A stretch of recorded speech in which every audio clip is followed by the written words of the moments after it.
Hello, welcome to Show Studio, another installment of Head to Head. I'm Mimma Viglezzo, I'm your host, and I'm happy to welcome back Dal Choda to our Milan installment. Hi. Hi, how are you? I'm good. So we're talking Milan Spring-Summer 2020. That took place some time ago now, but we have revisited it a little bit. And I wanted to start by discussing the fact that Prada opened it, and usually didn't. Prada opened it, and with Miuccia declaring, we are making too much stuff. There's too much stuff, which I couldn't agree more, if not for the fact that they say that and then they proceed making stuff, because that's how a brand survives. And even if Milan wasn't the city where the sustainable and no waste thing was discussed the most, I would like to know what you think about that. I mean, I think it's one of the hugest difficulties and challenges to negotiate within all of our lives anyway. And also, especially if you're in the fashion industry, how do you negotiate this constant acknowledgement of how the planet is being ruined or treated by the making of, production of, wastage of stuff and material. So I find, but then I get very uncomfortable when designers do decide to use a show. I think for me, it's always really important that the clothes mirror and reflect on the times. But I don't know. So they're relevant. So they're relevant. But I think this desperate search for relevance has resulted in some quite embarrassing statements and clashes and contrasts that I think make the fashion industry but make people not take it as seriously as maybe they should.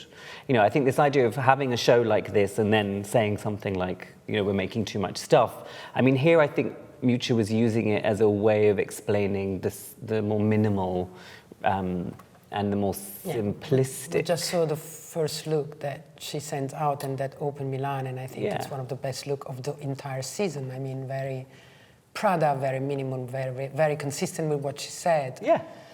But then again, you know, and of course you can wear that skirt and that sweater if you look good in them, or that jacket that we're seeing now forever. So maybe that's what she meant. I give you stuff that it's less trendy of the season. Yeah, and there were other designers of the season who also started using this language of, you know, investment pieces, keeping it for longer, don't buy as much. But I think at the same time, you've got to practice what you preach. So if you're telling us to do that, make smaller collections, or actually actively engage us in making us aware of how to wear this again season after season. In some ways, I think the tradition of fashion magazines and fashion media, maybe that's needed again now, in terms of it being a place where people would dictate to you how to actually make this skirt work all year round for 5 years minimum. As much as I don't buy into that, I understand that there is a need for that sort of information. And I wonder if there's going to be a big return to this. You know, if we're being told, or if we're telling the general public or your fashion shopper to keep things for longer, I think we're also going to have to maybe suggest what they do with those things. And I think a designer like Prada is in a great position where, you know, they can make these statements, and Miuccia is always a designer that people will hang over anything she says. So this idea of it being, she also mentions about personal style, and the person is more important than the clothes. Which was quite obvious in this show, I think. It was really very much a show that could apply to many different types of women, right? Yeah, I think so. But, you know, I mean, so Prada, the statement, what I think is that today, and we've seen brands all over the world doing that, brand need to stand for something. So Miuccia chose the non-waste narrative, and then Gucci at the end of the season chose, like, you know, mental health or whatever. It's a problem. And sustainability. And sustainability, but also, you know, I mean, the statements of the first looks, which were dangerous because not everybody took it the right way, but it was about mental health and the fact that we need to be open about that. And then there was Rizzo at Marni talking about nature. So what matters today is to stand for something, and then, you know, you can put it into your show with the colors or the style or whatever, but it's still fashion and you still need to sell a collection. You do, but are we running the risk of decorating some quite serious conversations? Are we just kind of adding window dressing to some big... Definitely. I think we really are. And I think, you know, there are certain designers that are...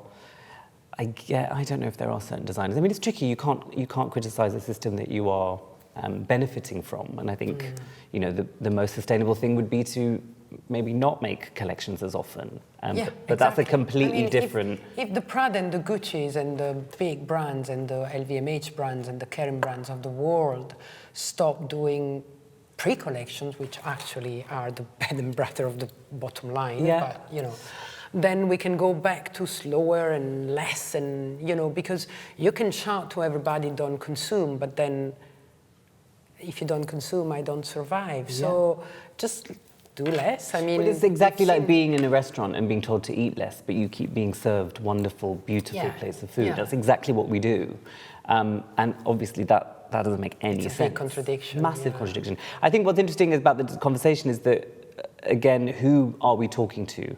And I think Gucci, which is a label that so many people have often at the beginning talked very much about Alessandro's connection with millennials and inspiring a younger customer, and they've made huge strides in addressing gender, readdressing gender, I should say, you know, banning fur, really kind of buying into pop culture politics, and it's really worked for them. And so I think it's no surprise that they started their show with this sort of performance, if you like, if we can call it this. It was quite eerie. I mean, it was quite scary, and I was like, you need guts to do that because people will attack you for that. But then... Do you think they're quite proud of this? Like Alessandro or Gucci or who? Can you separate the two? I mean, they're part of the same... No, exactly. I mean, this is very much... I don't think Alessandro is proud of this. This is what he wanted. That's a different thing, you know. But, and I mean, everybody knows I'm biased. I like him and I love the brand. And I think the results show that I'm not completely wrong. But that was scary. But what I loved is that they let the model, what was her name? The one who wrote on her palms. And that was her initiative.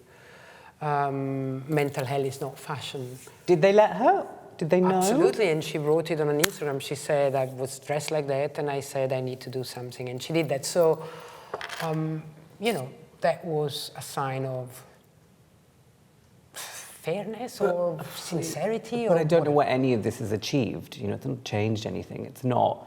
You know, the show still happened. Everyone was still involved in the show. But even the protest itself was part of this. Yeah. You know, if there was a fee involved, I think it was discussed maybe as a form of protest. Yes. I don't know what it was, but can we talk about the collection of Gucci, because I thought it was very interesting. What did you think? I loved it. Sexiness, I loved it. Alessandro. The freaks are having sex, I would say. They're still freaks, but they're now having sex and fun. Really boring sex, but it's kind of a really... I liked how there was so much more black. I liked how it was much, much leaner than normal, less frilly, less fussy, much harder, and yes, much sexier. And in that way, it felt much more contemporary than I think it previously had. So I think it was a great collection. More than much more contemporary, I think it was less vintage, if that makes sense what I'm saying. Yeah. And you know, I am completely biased of what it did before, because then, as we were saying before going on camera, you go to the store and everything is there. And you style it the way you want, you wear it the way you want. And one thing that they did is that it can fit someone who's 18 or someone who's 65. I mean, here, I think the styling is more subdued than... But then the clothes are not very... they're not a real revolution. It's just... There's just a little bit more skin. Yeah.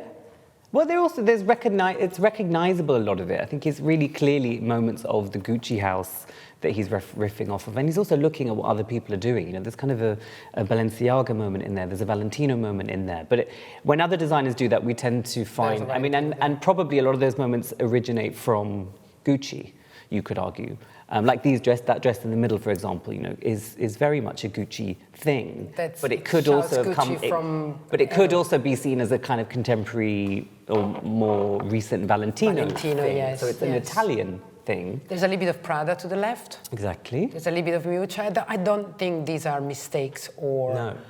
I think, I mean, he's also telling us nobody leaves. But can we separate this sorry to talk over you, can we separate this from the straitjackets that were on the same travelator, the same... I don't know. I didn't understand exactly what happened there. Yeah. And that's my issue with these performances, is that if we don't understand them, we can skip to 5 minutes along and just start watching where we do understand. And I think that's the issue with the world in general, is that we can choose which bits we want to, I guess, interrogate further. And with something like this that's so disposable, as fashion is generally seen as something that's disposable, the fact that this statement wasn't throughout, the fact that the straitjacket wasn't used as a motif throughout the collection, and every single look, all 100 and however many there were, reminded us somehow of this. That's what I didn't like. It was like wrapping paper.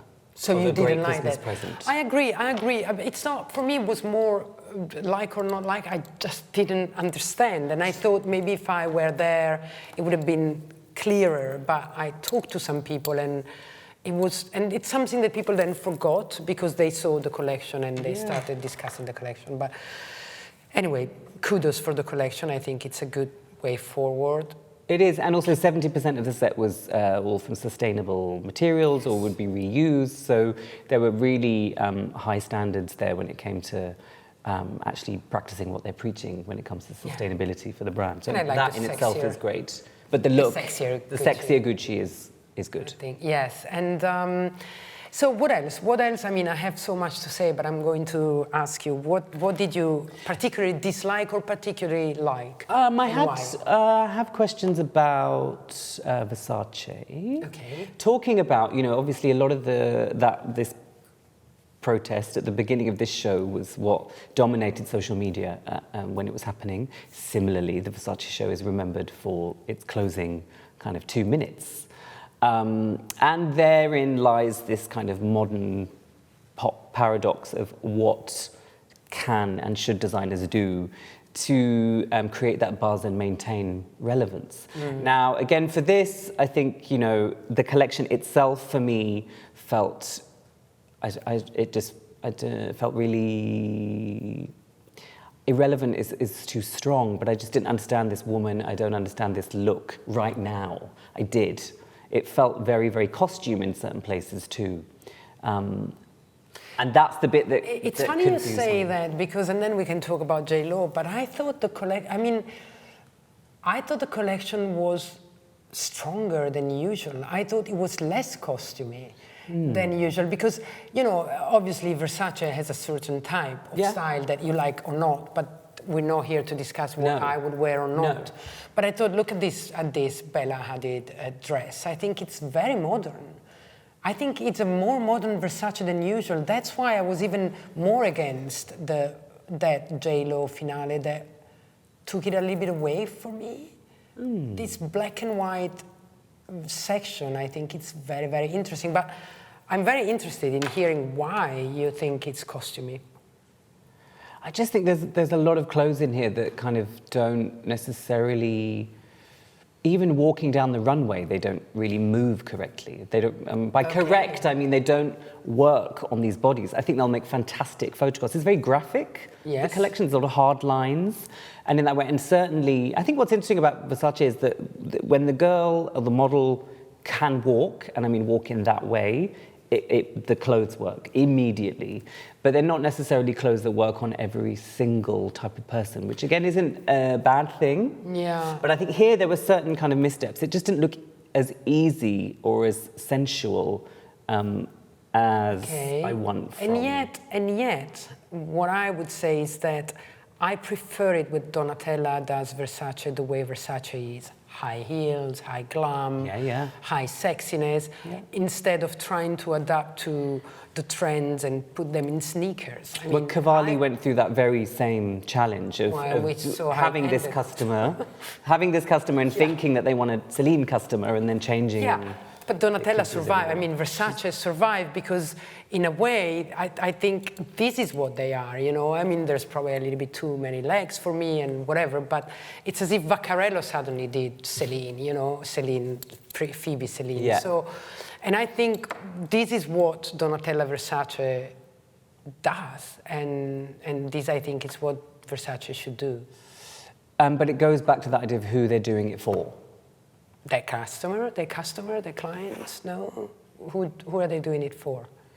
I think, I mean, there's two questions. Who are they doing the show for and who are they doing the clothes for? And, you know, this is always that question, and that the ending of this show was clearly done for everybody, if you like.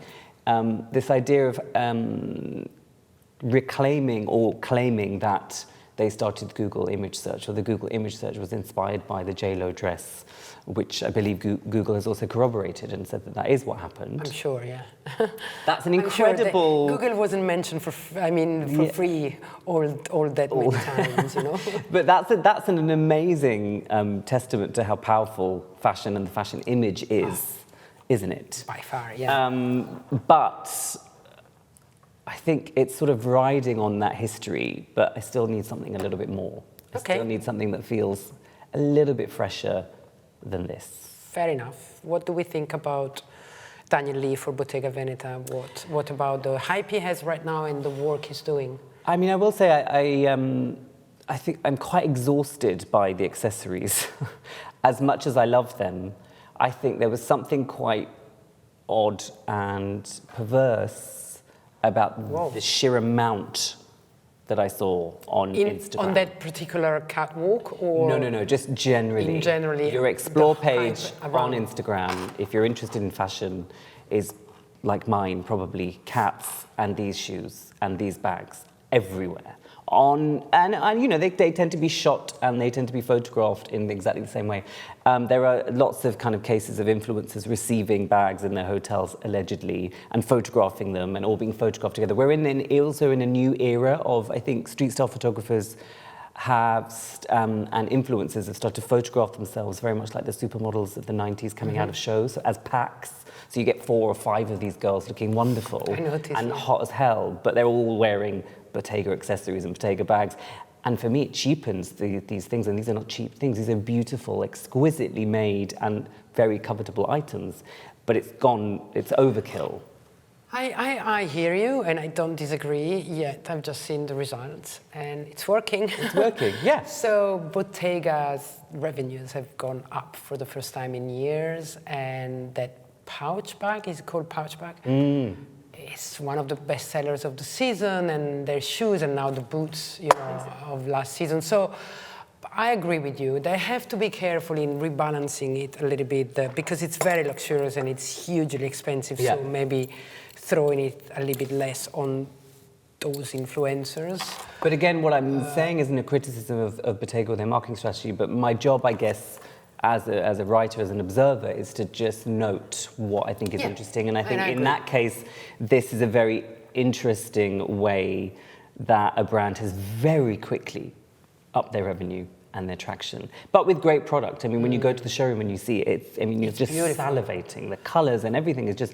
But when we get to the clothes, I think the menswear is still incredibly complicated and tricky, and I don't know who this person, that guy, is. I don't think Bottega, like they didn't before, will make their revenues, will make their money from the ready-to-wear, the clothes. However, you know, the early Thomas Mayer collections were selling also as far as clothes. And it will sell a little bit, but those accessories will validate the clothes, if it makes sense. I mean, probably then you would want a leather, you know, liquid leather coat, and I think we can say the same about Ferragamo in a more probably. Paul is a little bit more classic in the Ferragamo style, but I mean, those clothes validate. Those clothes validate the accessory. No, probably the accessories validate the clothes. You know, I mean, it all works together. What I will say I'm really enjoying is also Bottega's use of social media, and the shoots that they've done for their Instagram, I think, are really smart, because it really, again, plays on the iconography and the iconic kind of nature of the new Bottega, as it's been called. And it really, they're doing it really well. Like the art direction, everything, it all feel the campaigns. So the whole packaging, like all of that first picture there with the amazing, you really get that square toe kind of flipper shoe right in your face. So. And Audrey Marnay kind of trying on clothes in the showroom. I mean, these are all just really beautiful. It's very studied, it's very graphic, as you say, but in a very modern... Very. way. And does pick up from where a Phoebe customer would have left off. Does it really? Isn't that I think more in this Ferragamo? packaging, Yeah. it does. You know, if Jurgen had shot that, then it would be Yeah. a Celine thing. Yeah, exactly. So and again, there's nothing wrong in that, but I think it cleverly has picked up on some of those strands and then pulled them. It's quite extreme. That's why I like Bottega. It's extreme. It's fashion. You know, it's not easy. It's uncompromising, which I think is something that Daniel even said backstage about this idea of uncompromising shapes or styles. And I quite like that. You know, it's very, very bold, and it is what he wants to be doing, and it's nice that he's found the support from the wider network to do that because these accessories are selling. Yeah, and do you think this kind of imagery fits with the type of customer they're going after? Yes, I do. Good. I mean, I do too, but you know, some people told me I don't understand. You know? Really? Yeah. I do too, and I think they're so appealing. Well, you only have to see There's it a little within bit of Guy Bourdin classic elegance in that, and you have to see wit it at the in same the time. context of a fashion magazine when you're looking at all the ads. Yeah. It works. You Yeah. know, it riffs off Tara Le Bon or whoever's shot. Yeah. You know, it works with the editorials depending on what magazine you're looking at. It doesn't jump out, and I think so many ad campaigns still to this day kind of seem quite jarring. Yeah. But this feels like a very, very complete. Yeah, it's very chic. Sure. And moving on to Ferragamo, I think Paul Andrew is doing a great job. Yes. It's a tiny bit more classic. If classic is the right word, but you know, Ferragamo has a easier. different positioning also. You know, Yeah. it's probably easier, but there's some very desirable pieces here, and I think he's continuing doing a good job. I mean, his first collection is still my favorite for some reasons, but. Again, you know, when you go to the store and touch the materials and look at the garments, it's really very good.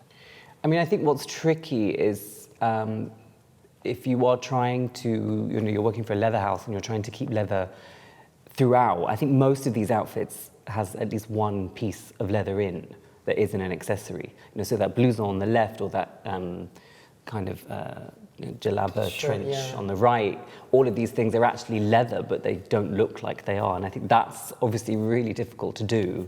But he's managed to kind of keep that all the way through. And there is a kind of easy, less fashion-y thing going on here at Bottega, but I think they're very good companions in lots of ways. Yeah. Although the accessories are less extreme. I do think that Paul Andrew does winter better than summer for some reasons, and maybe it's just me. Maybe because I can see Ferragamo in that, you know, cashmere and leathery thing more than a print summer. But he has refreshed and the brand very much. And again, you know, the results are speaking for themselves. Yes, it's a very mature, put together kind of collection. There's very little in here that I think, if you like, there's very little in here that's going to kind of shock you, I think. Yeah, it's not shocking at all. No, but in terms of being part of a fashion conversation, I don't know whether this will be of interest to young people who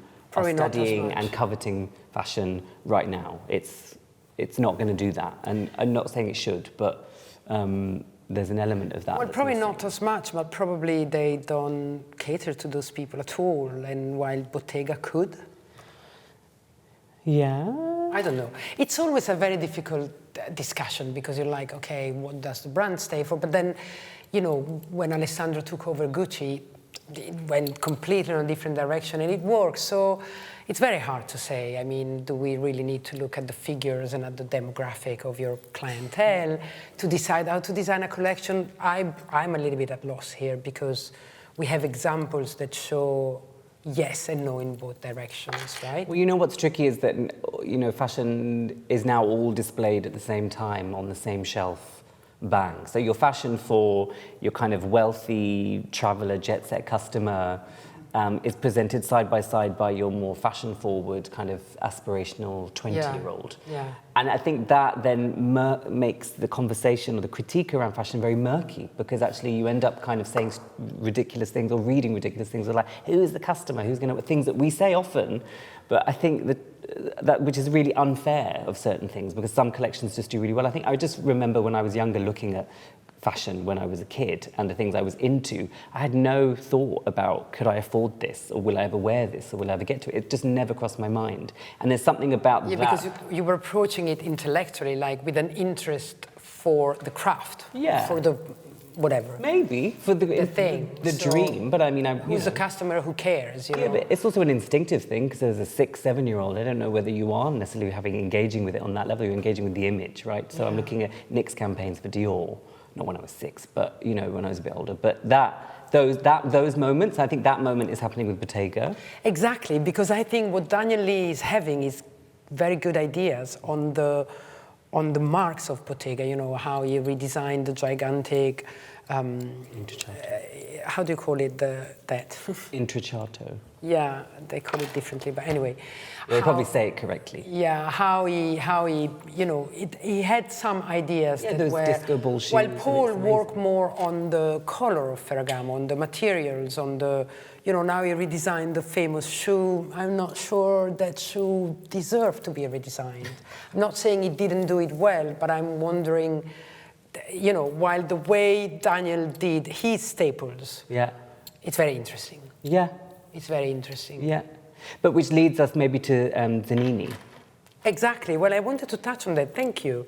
Because, can you explain why? Yeah. Well, it leads us onto that because what I was saying about, you know, clothes that are just great clothes, shown next to clothes that are making amazing fashion statements, shown next to clothes that are just kind of stuff and pointless. We're looking at all of it at the same time, and I think that's incredibly overwhelming. And when you're trying to develop a vocabulary to negotiate all of this stuff, it's now really difficult to do that because you actually have to snip bits away and cut things off. So it leads us to something like Zanini, which we will say is very beautiful and wearable and lovable and gorgeous and exquisite and small and niche and it's because clothes. We like that stuff and it's clothes. But maybe we should say, because maybe we cannot take everything for granted, Zanini didn't do a show. No. He presented, what, 8, 9 looks in his home. And so probably it's because he couldn't afford a show, but, you know, and he restarted his own collection and he did it in his own home with 9 or 10 looks. Very simple, very high quality, beautiful material. And I thought it was beautifully styled, and I thought it was beautiful. So is this the answer to we should do less, consume less, produce less? I think that's probably one of the ways when it's done so beautifully. I thought it was an exquisite collection. Absolutely beautiful. But there are lots of exquisite, beautiful, small collections being made today. And I think if this again is preaching to the converted. All of the 10 stores that are referenced in every interview that Marco's done, that bought the collection, all of the magazines that reviewed the collection, they're being bought by this customer, this woman, you know? And this is again where you get into that diversity of conversation. If you have all the same type of person, all celebrating this, then we sort of lose perspective on whether this is good or not. I agree. This is great for that person. Is it relevant in fashion? In a wider conversation with the other brands we've talked about, and Milan? I don't think so. I just love it. But I don't know whether it has this... Why would it, if this was designed by, I'm not saying that she could, but by Phoebe at the time, you know, it's not, it wouldn't be like this, but I mean, everybody would say it is relevant, but probably, I'm not attacking you, I'm just provoking, but probably because it's Zanini and it's in his house and it's so small, we say it's just clothes. Maybe because someone has done it before. I'm brainstorming here. No, I know. So maybe because it's just beautiful clothes that someone has done before, there are not many great ideas, it's just beautiful clothes. They're just beautiful clothes shown in a beautiful house to people who like beautiful things. They'll be sold in beautiful shops, they'll be worn by beautiful women. Yeah.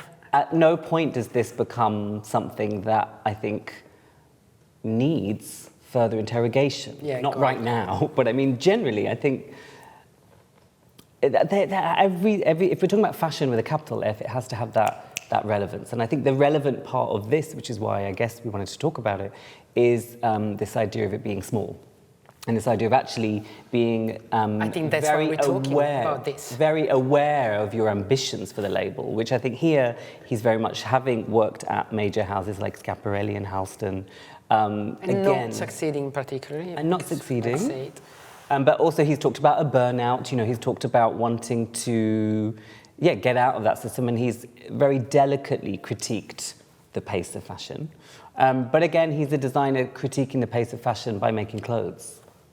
So, you know, you're sort of still playing along. The result is that we're talking about it, and if it weren't relevant in the sense of small, petite, in my house, after working for big houses, now saying I want to do what I want to do, then we're talking about it. So communication-wise, probably it is relevant, you know.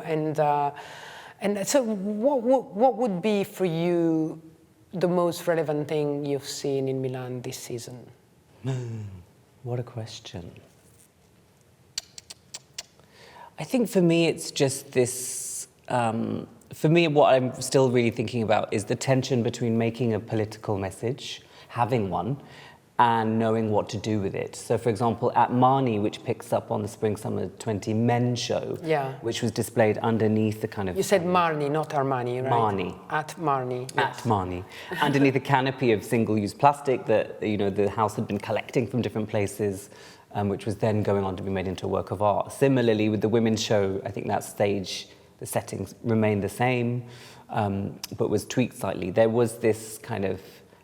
But this reminded me, there was a lot of Westwood in here for me. A lot of this kind of... Really? Yeah, this I love this poetic this punk... I think it's so much more modern, sorry, Westwood. I've never been a fan. I mean old Westwood. Okay. Not current Westwood, I absolutely love this collection. I love this explosion of happiness and colors and nature and prints and the styling, the sizes, the volumes, everything. And I know you didn't like it as much.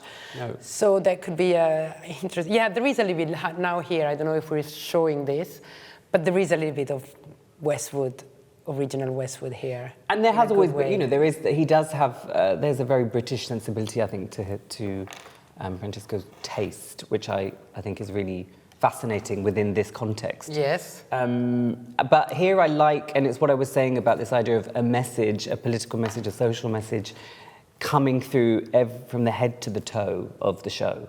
That wasn't meant to rhyme. Here it is. You know, every single look is actually reminding us of this much, much bigger attitude and ideology. And that's why I think it deserves so much respect, because actually he's really negotiating that tension of, shit, I've got to make clothes, but also, are we wearing too much? I want to say something. I want it to look slightly kind of thrown together. I want it to look uneasy in a sort of operatic way, unfinished, but in a sort of purposeful way. So there's all of these wonderful kind of things happening in there.